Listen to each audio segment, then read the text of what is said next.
Well, the aim of the DADAnarchische Interventions is to hack people's minds straight away. So most people, they have learned to control themselves in order to adapt their affects and their emotions in order to sustain a system of oppression, and they have adapted to that. So the DADAnarchische Interventions are about stopping the process of self-manipulation in the sense that you control yourself for others and you start living in the now. So it's like the weird idea is like to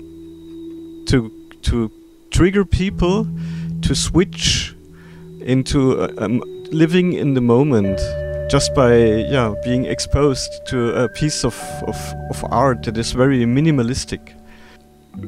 Hacking, there is a misconception in the English-speaking world about hacking. A hacker is a person that is creative with technology. Most people, when they say hacker, they actually mean cracker. A cracker is somebody that exploits security risks in your computer in order to steal your data or to spy on you. While a hacker, he finds or she finds something like a device, a little Wi-Fi hotspot that is intended to cover your home. So 2 people can sit on a sofa or 5 people can use the internet. But a hacker takes that device, analyzes the firmware and finds a way to install another firmware inside that can be used to build a community network. And then people are starting to interconnect houses in a district of the city and they start building their own community network. But it's like finding new creative ways to use existing things that for example, are produced in mass production and thrown away because mass production ends with mass consumption and mass destruction of the stuff that has been produced in order to turn the wheel of the economic spiral. And as a creative hacker, you live or you tend to find solutions outside of these mechanisms because the planet cannot sustain the way that this cycle of production, consumption and destruction is spinning around. It's destructive to our lives.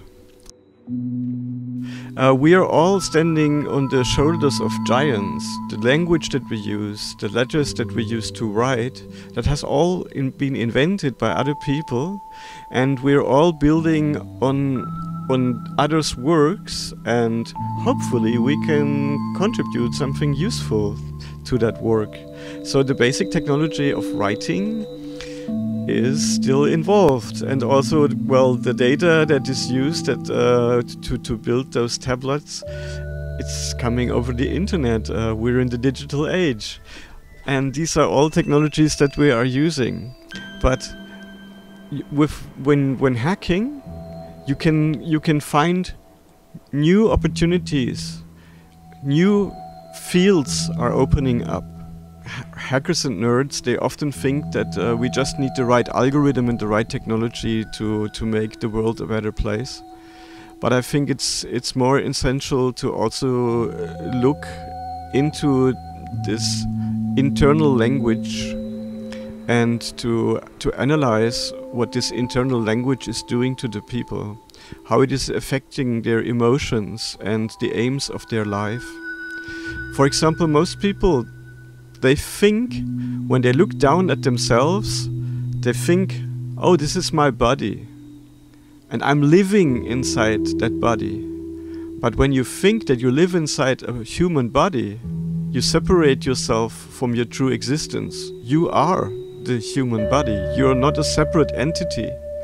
And that notion, that feeling that you are a separate entity from yourself, that is in control of your physical existence, of you, that is a way that is used to manipulate people. If you think of yourself as your own puppet, you are not the puppet master. I'm often challenging people, and art, or using the space of art in order to make these challenges,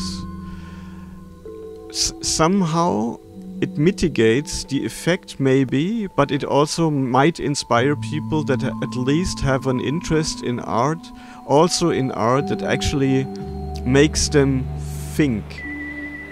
But there is two ways of thinking. There's a false sense of thinking.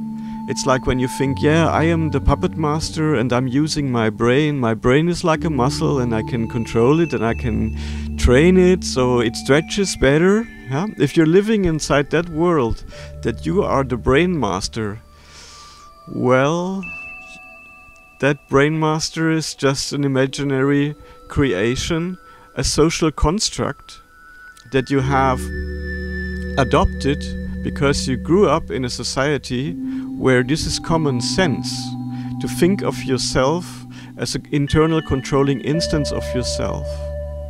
If you just would live in the now, like an animal in a forest, an animal in a forest doesn't ask, how can I control myself better? It just is, and it is in the now. And we can gain a lot from being just ourselves and being in the now, and following our intuitions and following our emotions, our true emotions, not emotions that are introduced by self-talk in the brain, because self-talk in the brain can create anything from happiness to hatred.